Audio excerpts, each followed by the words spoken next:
Amigas y amigos, compañeras, compañeros, bienvenidos a un nuevo vídeo del canal El Rincón de Susurros Literarios, donde voy a estar leyendo un poquito, en esta ocasión, una leyenda del libro de Gustavo Adolfo Bécquer, Rimas y Leyendas, ¿vale?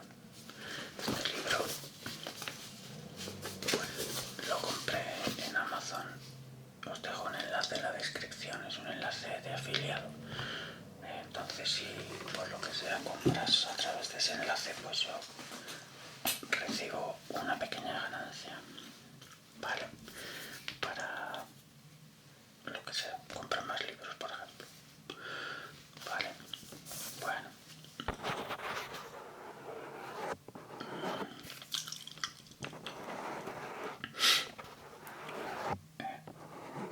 Esto te gusta un poquito. Bueno. Vamos a ver qué tal sale la lectura en el día de hoy.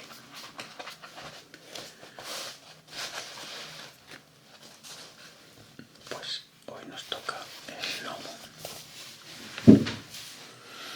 El lomo, que es una leyenda aragonesa por lo visto.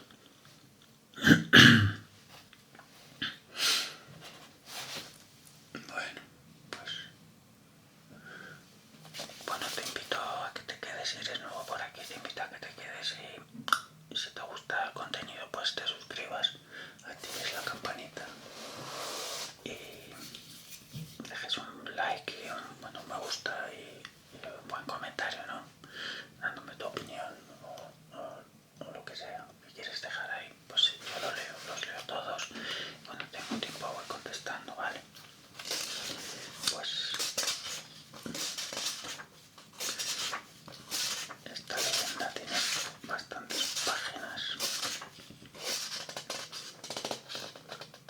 Sí, hasta aquí. Bueno, pues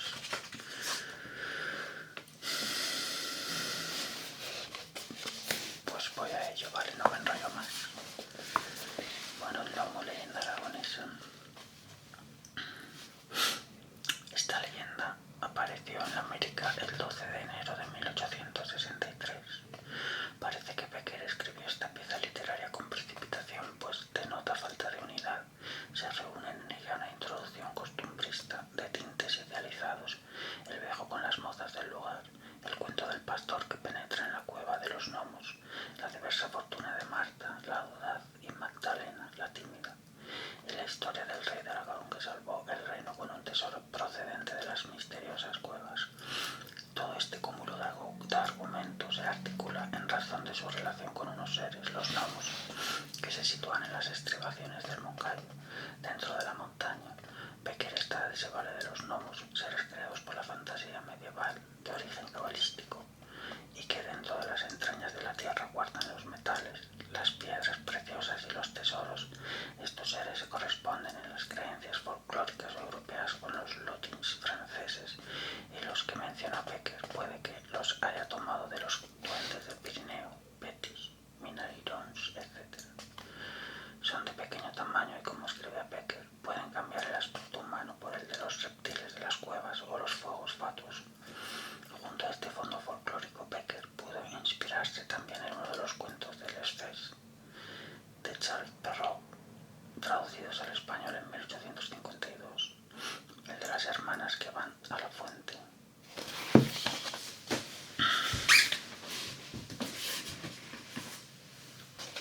Bueno, la leyenda pasa de la narración indirecta, parte primera, al viejo que entretiene a las mozas en la indirecta, con lo que acontece a las dos hermanas, cuya contraposición de rasgos es semejante a la que presenta la rima 11. Yo soy ardiente, yo soy morena, frente a mi frente es pálida, mis trenzas de oro.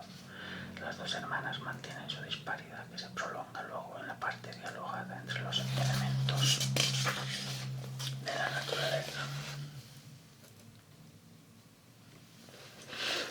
El agua que fascina y pierde a Marta, el viento que salva a Magdalena. Estas intervenciones del agua y el viento forman como sucesivos poemas en prosa, en los que estos elementos prefieren sus cualidades y condiciones. Tantos filones tales como indiqué no se integran armónicamente en esta leyenda. Becker intenta la hispanización de los gnomos en las tierras de Aragón, pero el relato es más bien una suma de elementos formulísticos que no logran integrarse en una leyenda total. Bueno. Parte primera. A ver, disculpa un segundo. Parte primera. Las muchachas del lugar volvían de la fuente con sus cántaros en la cabeza. Volvían cantando y riendo con un ruido en un alzar que solo pudiera compararse la alegre algarabía de una banda de golondrinas cuando revolotean espesas como el granizo alrededor de la veleta de un campanario. En el pórtico de la iglesia y sentado al pie de un enebro estaba el tío Gregorio. El tío Gregorio era el más viejecito del lugar. Tenía cerca de 90 navidades, el pelo blanco, la boca de risa, los ojos alegres y las manos temblonas. De niño fue pastor, de joven soldado. Después cultivó una pequeña heredad, patrimonio de los padres, hasta que por último le faltaron las fuerzas y se sentó tranquilo a esperar la muerte que ni tenía ni deseaba.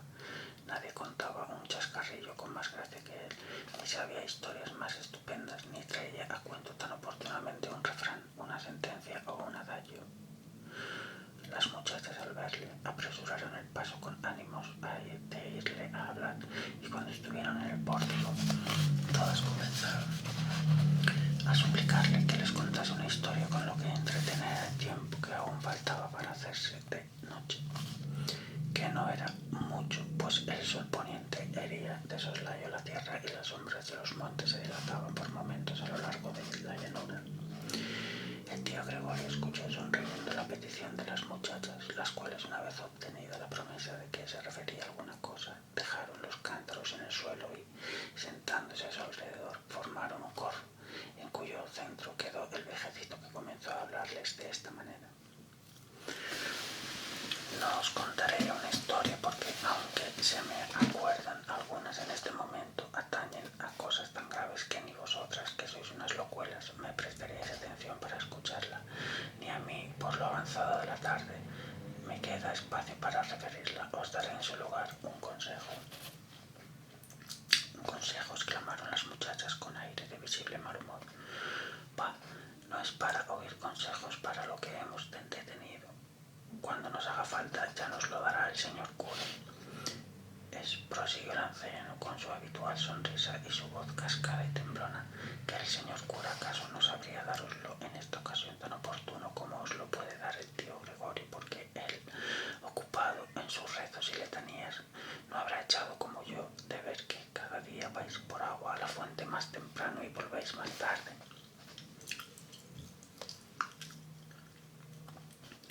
Las muchachas se miraron entre sí con una imperceptible sonrisa de burla, no faltando alguna de las que estaban colocadas a sus espaldas que se tocasen la frente con el dedo, acompañando su acción con un gesto significativo. ¿Y qué mal encontráis en que nos detengamos en la fuente charlando un rato con las amigas y las vecinas? Dijo una de ellas. ¿Andan acaso chismes en el lugar porque los mozos salen al camino a echarnos flores o vienen a brindarse para traer nuestros cántaros hasta la entrada del pueblo? De todo hay, contestó el viejo a la moza que le había dirigido la palabra en nombre de sus compañeras. Las viejas del lugar murmuran de que hoy vayan las muchachas a loquear, entretenerse a un sitio al cual ellas llegaban deprisa temblando a tomar el agua, pues solo de allí puede traerse, y yo encuentro, mal perdáis, poco a poco el temor que a todos inspira el sitio donde se halla la fuente, porque podría acontecer que alguna vez os sorprendiese en él la noche. El tío Gregorio pronunció estas últimas palabras con un tono tan lleno de misterio que las muchachas abrieron los ojos espantadas para mirarle, y con mezcla de curiosidad y burla tornaron a insistir. La noche, pues, ¿qué pasa de noche en ese sitio y qué tales aspavientos hacéis y con tan temerosas y oscuras palabras nos habláis de lo que allí podría acontecernos? ¿Se nos comerán acaso los lobos? Cuando el moncayo se cubre de nieve, los lobos, arrojados de sus guaridas, bajan en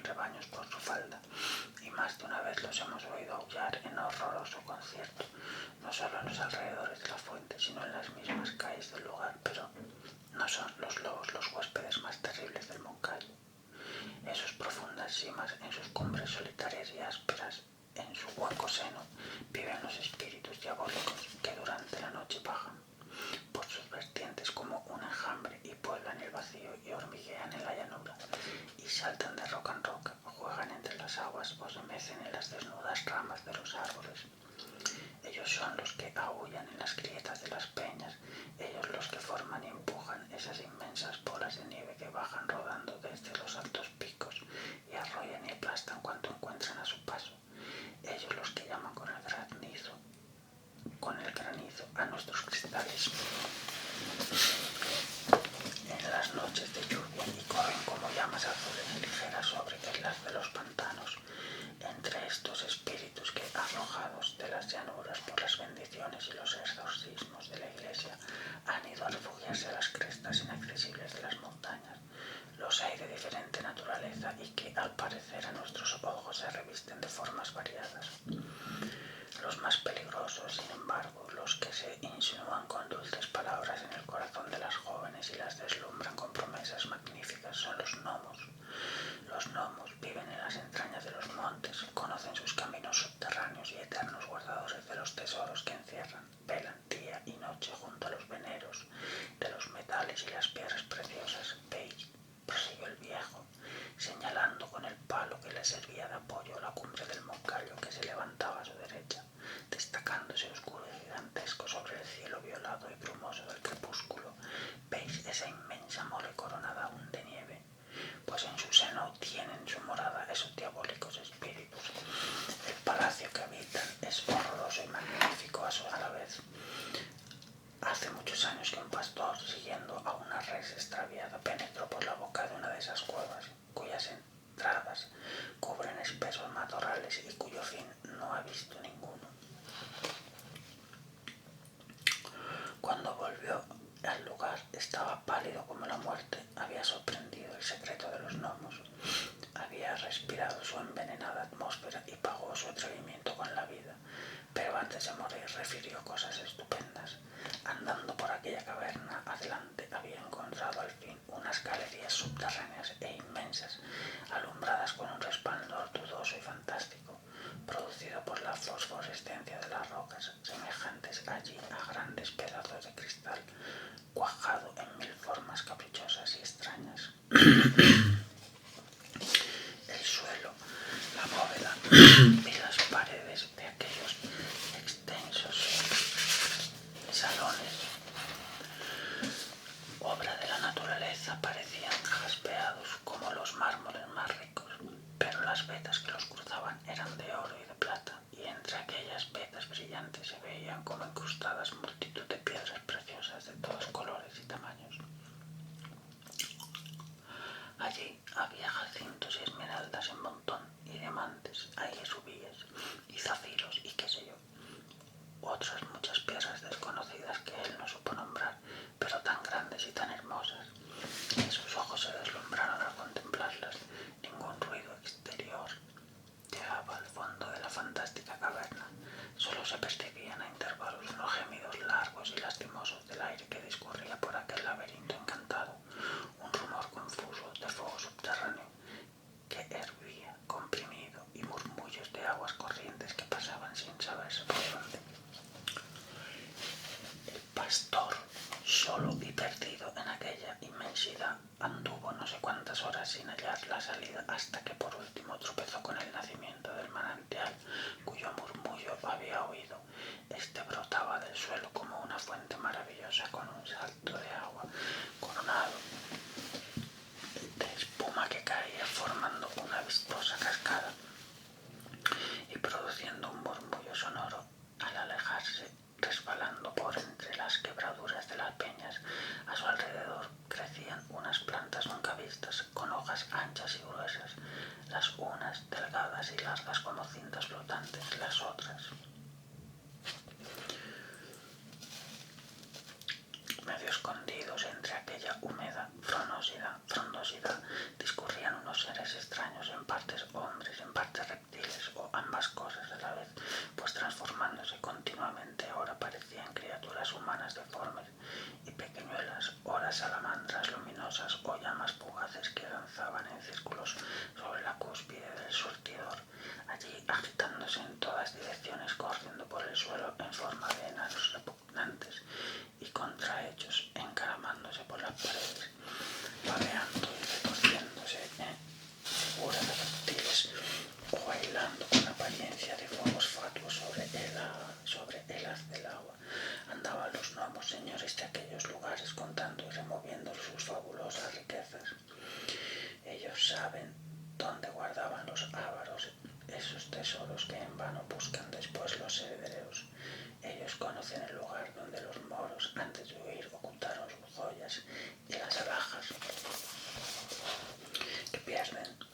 que se pierden, las monedas que se extravían, todo lo que tiene algún valor y desaparece.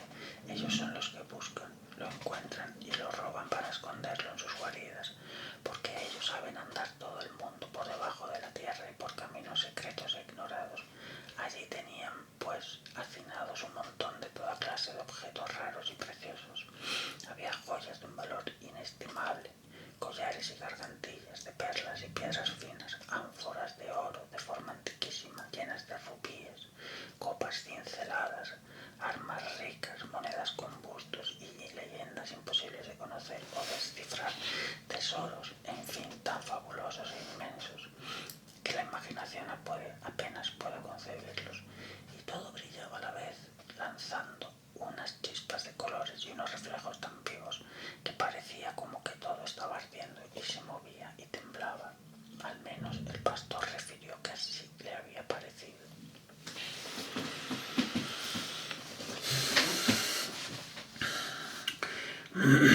Al llegar aquí, el anciano se detuvo un momento. Las muchachas, que comenzaron por oír la relación del tío Gregorio con una sonrisa de burla, guardaban entonces un profundo silencio, especialmente entreabiertos, esperando a que continuase con los ojos espantados, los labios ligeramente entreabiertos y la curiosidad y el interés pintados en el rostro. Una de ellas rompió al fin el silencio y exclamó sin poderse contener, entusiasmada al oír la descripción de las fabulosas riquezas que se habían ofrecido a la vista del pastor. ¿Y qué? ¿No se trajo nada de aquello? Nada, contestó el tío Gregorio. ¡Qué tonto!, exclamaron en coro las muchachas. El cielo lo ayudó en aquel trance, prosiguió el anciano, pues en el momento en que la avaricia que a todos se sobrepone comenzaba a disipar su miedo, y alucinado a la vista de aquellas joyas, de las cuales una sola bastaría a hacerle poderoso, el pastor iba a apoderarse de algunas. Dice que oyó, maravillaos del suceso, oyó claro y distinto en aquellas profundidades, y a pesar de las carcajadas y las voces y los gnomos, del hervidero de fuego subterráneo, del rumor de las aguas corrientes y de los lamentos del aire, oyó, como si estuviese al pie de la colina en que se encuentra, el clamor de la campana que hay en la ermita de Nuestra Señora del Moncayo. Al oír la campana que tocaba el Ave María, el pastor cayó al suelo, invocado a la Madre de nuestro Señor Jesucristo, y sin saber cómo ni por dónde, se encontró fuera de aquellos lugares y en el camino que conduce al pueblo, echado en una senda y presto de un gran estupor, como si hubiera salido de un sueño. Desde entonces explicó todo el mundo por qué la fuente del lugar trae a veces entre sus aguas como un polvo finísimo de oro, y cuando llega la noche, en el rumor que produce se oyen palabras confusas, palabras engañosas con que los gnomos que la inficionan desde su nacimiento procuran seducir a los incautos que les prestan oídos, prometiéndoles riquezas y tesoros que han de ser de su condenación.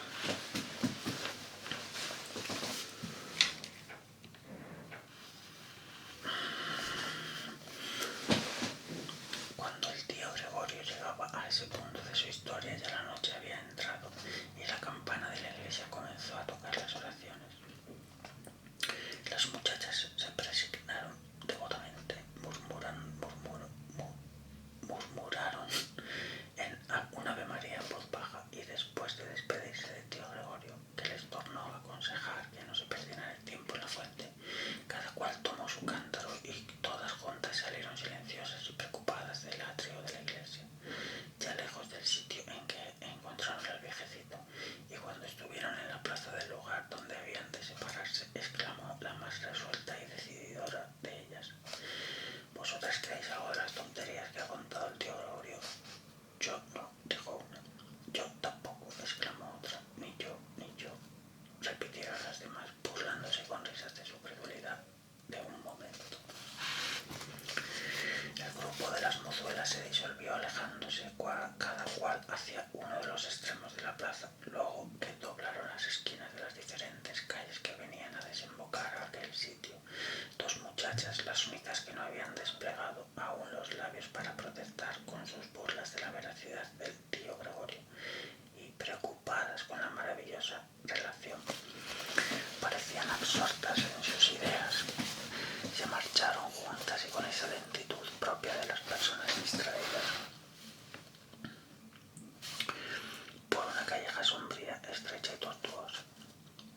aquellas dos muchachas, la mayor, que parecía tener unos 20 años, se llamaba Marta, y la pequeña, que aún no había cumplido los 16, Magdalena. El tiempo que duró el camino, ambas guardaron un profundo silencio, pero cuando llegaron a los umbrales de su casa y dejaron los cántaros en el asiento de piedra del portal, Marta dijo a Magdalena: ¿tú crees en las maravillas del Moncayo y en los espíritus de la fuente? Yo, contestó Magdalena con sencillez, yo creo en todo. ¿Dudas tú acaso? ¿O no? Se apresuró a interrumpir Marta. Yo también creo en todo lo que deseo creer. Qué bonito. Igual voy a hacer una pausa para beber un poco de agua, amigas, amigos.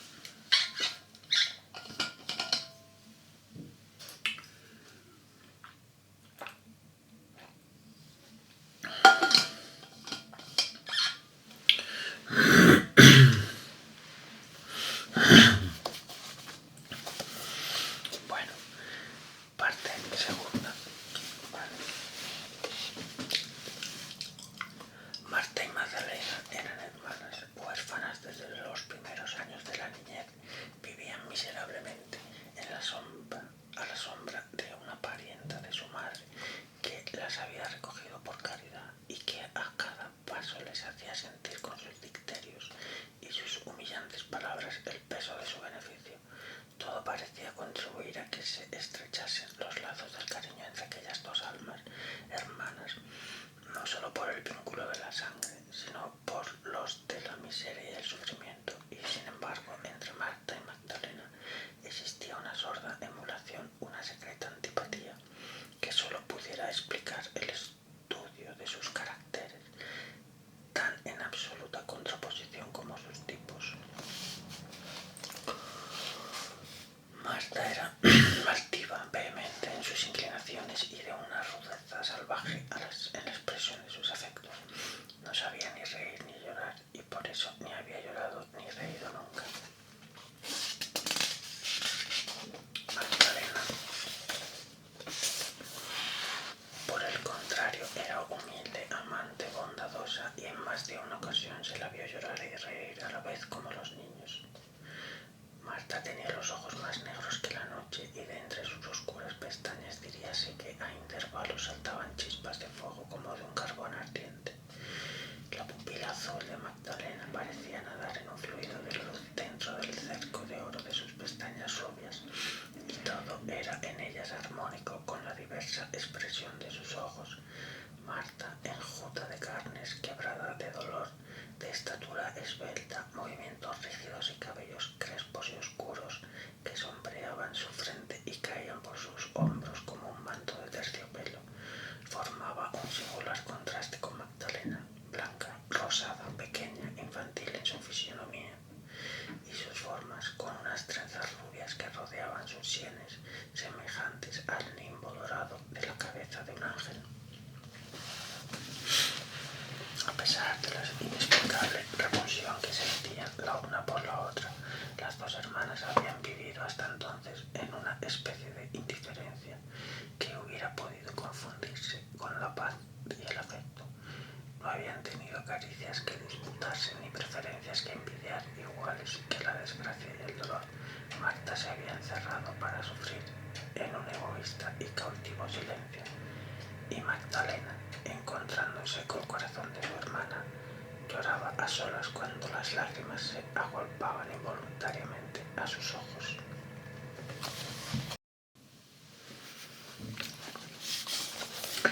Ningún sentimiento era común entre ellas, nunca se confiaron sus alegrías y pesares. Y sin embargo, el único secreto que procuraban esconder en lo más profundo del corazón se lo habían adivinado mutuamente, con ese instinto maravilloso de la mujer enamorada y celosa. Marta y Magdalena tenían efectivamente puestos sus ojos en un mismo hombre.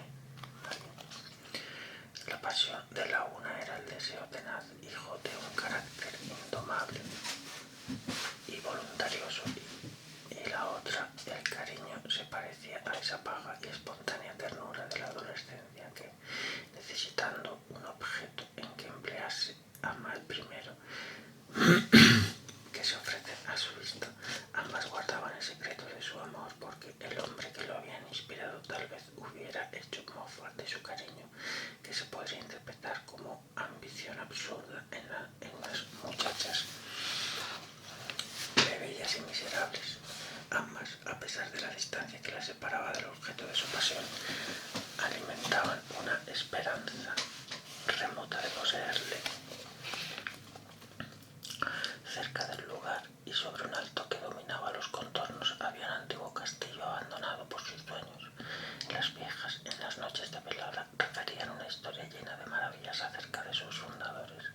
Contaban que, hallándose el rey de Aragón en guerra con sus enemigos, agotados ya sus recursos, abandonado de sus parciales y próximo a perder el trono, se le presentó un día una pastorcita de aquella comarca y, después de revelarle la existencia de unos subterráneos por donde podían atravesar el Moncayo sin que se percibiesen sus enemigos, le dio un tesoro de perlas finas y riquísimas, piedras preciosas y barras de oro y plata, con las cuales el rey pagó sus mesnadas.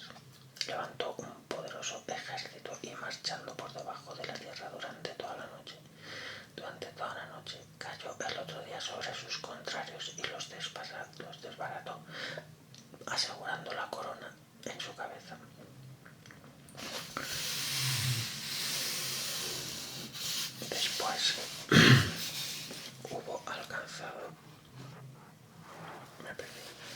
Después hubo alcanzado tan señalada victoria, dicen que dijo el rey por la pastorcita: pídeme lo que quieras, que aun cuando fuese la mitad de mi reino, juro que te lo he de dar al instante. Yo no quiero más que envolverme a cuidar de mi rebaño, respondió la pastorcita. No cuidarás sino de mis fronteras, le replicó el rey, y le dio al señorío de toda la raya y la mandó edificar una fortaleza en el pueblo más fronterizo Castilla, a donde se trasladó valiente y señor asimismo de muchas fortalezas y muchos feudos.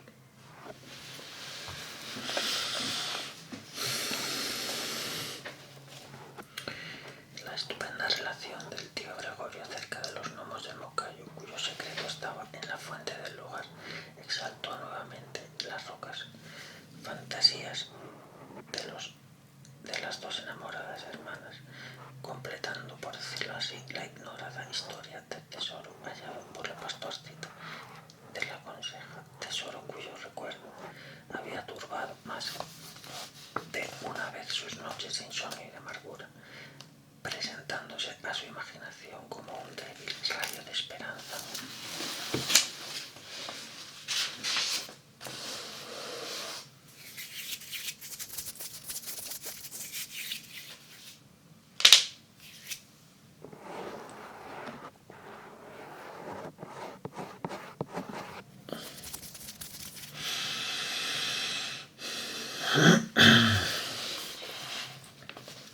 Bueno, continuamos.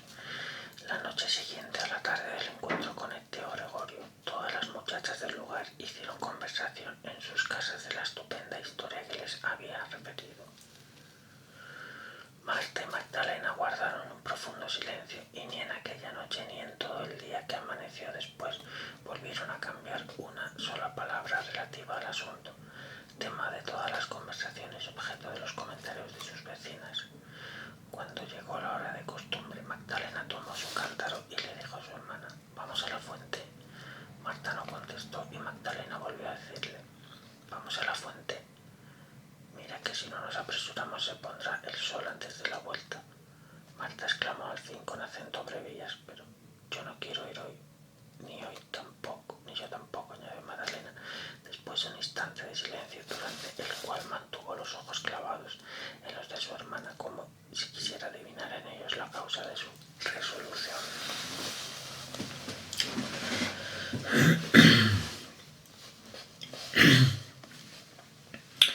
Bueno, parte 3. Las muchachas del lugar hacía cerca de una hora que estaban de vuelta en sus casas. La última luz del crepúsculo se había apagado en el horizonte y la noche comenzaba a cerrarse cada vez más oscura, cuando Marta y Magdalena, esquivándose mutuamente y cada cual por diversas inverso camino. Salieron del pueblo con dirección a la fuente misteriosa. La fuente brotaba escondida entre unos riscos cubiertos de musgos en el fondo de una larga alameda de álamos. Después que se fueron apagando poco a poco los rumores de día y ya no se escuchaba el lejano eco de la voz de los labradores que vuelven, caballeros en sus yuntas cantando al compás de timón del arado que arrastran por la tierra, después que se dejó de percibir el monótono ruido de las esquillas del ganado y las voces de los pastores y el ladrido de los perros que reúnen las reses, y sonó en la torre del lugar la postrera campanada del toque de oraciones. Reinó ese doble y augusto silencio de la noche y la soledad, silencio lleno de murmullos extraños y leves que lo hacen aún más perceptible. Marta y Magdalena se deslizaron por entre el laberinto de los árboles y, protegidas por la oscuridad, llegaron sin verse al fin en la alameda. Marta no conocía el temor y sus pasos eran firmes y seguros. Magdalena temblaba con solo el ruido que producían sus pies al hollar las hojas secas que tapizaban el suelo. Cuando las dos hermanas estuvieron junto a la fuente, el viento de la noche comenzó a agitar a las copas de los álamos y el murmullo de sus soplos desiguales parecía responder el agua del manantial con un rumor compasado y uniforme. Marta y Magdalena prestaron atención a aquellos ruidos que pasaban bajo sus pies como un susurro constante y sobre sus cabezas como un lamento que nacía y se apagaba para tornar a crecer y dilatarse por la espesura a medida que transcurrían las horas. Aquel sonar eterno del aire y del agua empezó a producirles una extraña exaltación, una especie de vértigo que, turbando la vista y zumbando en el oído, parecía trastornarles por completo. Entonces, a la manera que se oye hablar entre sueños, con un eco lejano y confuso, les pareció percibir entre aquellos rumores sin nombre y sonidos inarticulados como los de un niño que quiere y no puede llamar a su madre. Luego palabras que se repetían una vez y otra, siempre las mismas. Después frases inconexas y deslocadas, sin orden ni sentido. Y por último, comenzaron a hablar del viento vagando entre los árboles y el agua saltando del risco en risco.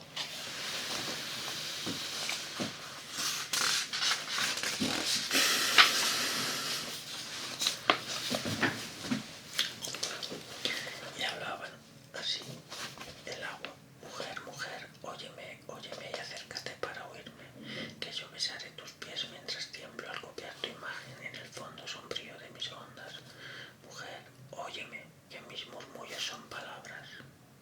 El viento, niña, niña gentil, levanta tu cabeza, déjame en paz besar tu frente en tanto que agito tus cabellos. Niña gentil, escúchame, que yo sé hablar también y te murmuraré al oído frases cariñosas. Marta, oh, habla, habla, que yo te comprenderé, porque mi inteligencia flota en un vértigo como flotan tus palabras indecisas. Habla, misteriosa corriente. Magdalena, tengo miedo. Aire de la noche, aire de perfumes, refresca mi frente que arde. Dime algo que me infunda valor, porque mi espíritu vacila. El agua. Yo he cruzado el tenebroso seno de la tierra, sorprendido el secreto de su maravillosa fecundidad y conozco todos los fenómenos de sus entrañas, donde germinan las futuras creaciones. Mi rumor adormece y despierta. Despierta tú, que lo comprendes. El viento. Yo soy el aire que mueven los ángeles con sus alas inmensas al cruzar por el espacio. Yo amontono en el occidente las nubes que ofrecen al sol un lecho de púrpura y traigo al amanecer con las neblinas que se deshacen en gotas una lluvia de perlas sobre las flores. Mis suspiros son un bálsamo, ábreme tu corazón y le inundaré de felicidad. Marta, cuando yo oí por primera vez el murmullo de una corriente subterránea, no en balde me inclinaba a la tierra prestándole oído. Con ella iba un misterio que yo debía comprender al cabo.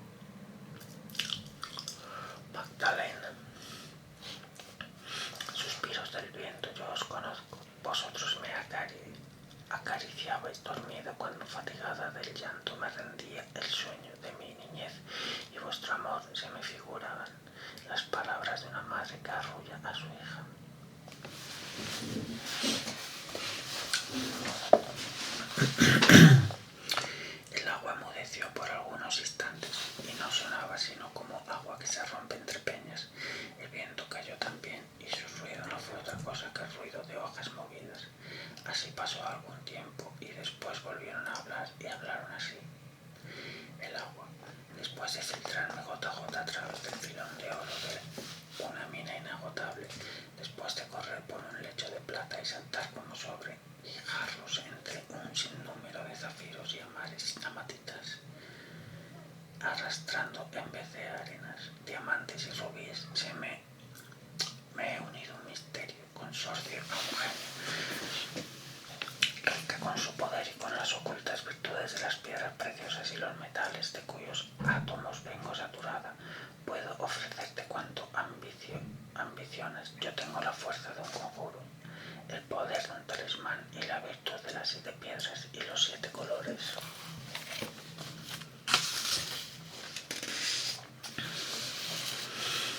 El viento. Yo vengo de vagar por la llanura y como la abeja que vuelve a la colmena con su botín de perfumadas mieles, traigo suspiros de mujer, plegarias de niño, palabras de canto, amor y aroma de nardos y azucenas silvestres. Yo no he cogido a mi paso más que perfumes y ecos de armonías. Mis tesoros son inmateriales, pero ellos dan la paz del alma y la vaga felicidad de los sueños venturosos. Mientras su hermana, atraída como por un encanto, se inclinaba al borde de la fuente para oír mejor, Magdalena se iba distintamente separando de los riscos entre los cuales brotaba el manantial. Ambas tenían sus ojos fijos, la una en el fondo de las aguas, la otra en el fondo del cielo, y exclamaba Magdalena, mirando brillar los luceros en la altura: estos son los mimos de la luz de los ángeles invisibles que nos custodian. En tanto decía Marta, viendo temblar en la linfa de la fuente el reflejo de las estrellas: esas son las partículas de oro que arrastra el agua en su misterioso curso. El manantial y el viento, que por segunda vez habían enmudecido un instante, tornaron a hablar y dijeron: el agua remonta mi corriente, desnúdate del temor como de una vestidura grosera y osa traspasar los umbrales de lo desconocido. Yo he adivinado que tu espíritu es la esencia de los espíritus superiores. La envidia te habrá arrojado tal vez del cielo para revolcarte en el lodo de la miseria. Yo veo, sin embargo, en tu frente sombría un sello de altivez que te hace digna de nosotros, espíritus fuertes y libres. Ven, yo te voy a enseñar palabras mágicas de tal virtud que al pronunciarlas se abrirán las rocas y te brindarán los diamantes que están en su seno, como las perlas de las conchas que sacan el fondo del mar los pescadores. Ven, te daré tesoros para que vivas feliz y más tarde, cuando se quiebre la cárcel que lo aprisiona, tu espíritu se asimilará a los nuestros, que son espíritus hermanos, y todos confundidos seremos la fuerza motora, el rayo vital de la creación que circula como un fluido por sus arterias subterráneas. El viento, el agua, lame la tierra y vive en el cielo. Yo discurro por las regiones etéreas y vuelo en el espacio sin límites. Sigue los movimientos de tu corazón, deja que tu alma suba como la llama y azules espirales del humo. Desdichado el que teniendo alas desciende a las profundidades para buscar el oro, pudiendo remontarse a la altura para encontrar amor y sentimiento. Vive oscura como la violeta, que yo te traeré en un beso fecundo, el germen purificante de otra flor hermana tuya, y rasgaré las nieblas para que no falte un rayo de sol que ilumine tu alegría. Vive oscura, vive ignorada, que cuando tu espíritu se desate, yo lo subiré a las regiones de la luz en una nube roja.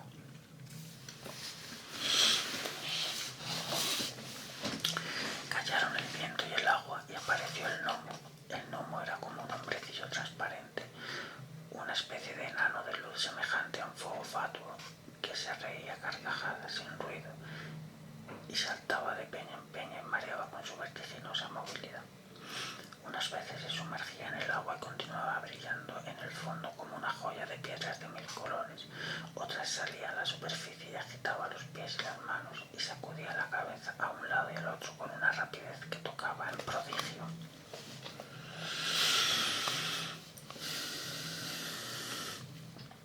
Marta vio el gnomo y le estuvo siguiendo con la vista extraviada en todas sus extravagantes evoluciones, y cuando el diabólico espíritu se lanzó a lo último por entre las escabrosidades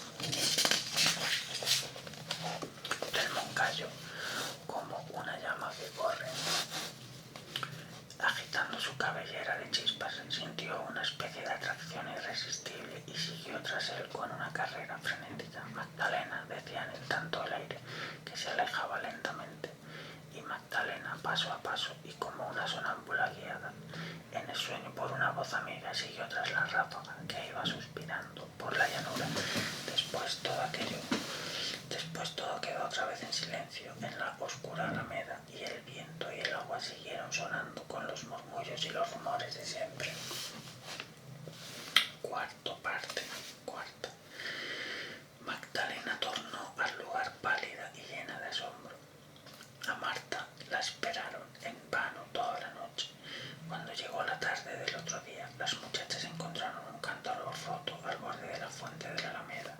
Era el cántaro de Marta, de la cual nunca volvió a saberse. Desde entonces las muchachas del lugar van por agua tan temprano que madrugan con el sol.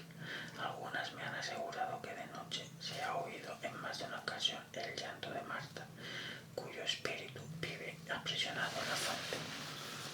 Yo no sé qué crédito dar a esta última parte de la historia, porque la verdad es que desde entonces ninguno se ha atrevido a penetrar para oírlo en la alameda después del toque del Ave María.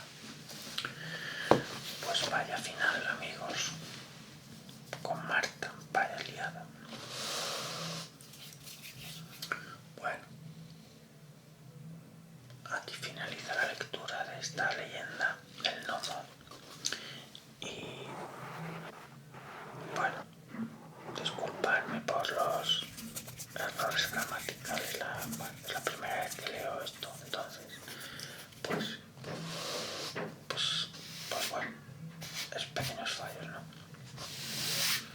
Bueno, pues si te ha gustado el vídeo, no olvides suscribirte, activar la campanita y esas cosas. Y bueno, pues nos vamos a ir viendo en el siguiente vídeo, ¿vale?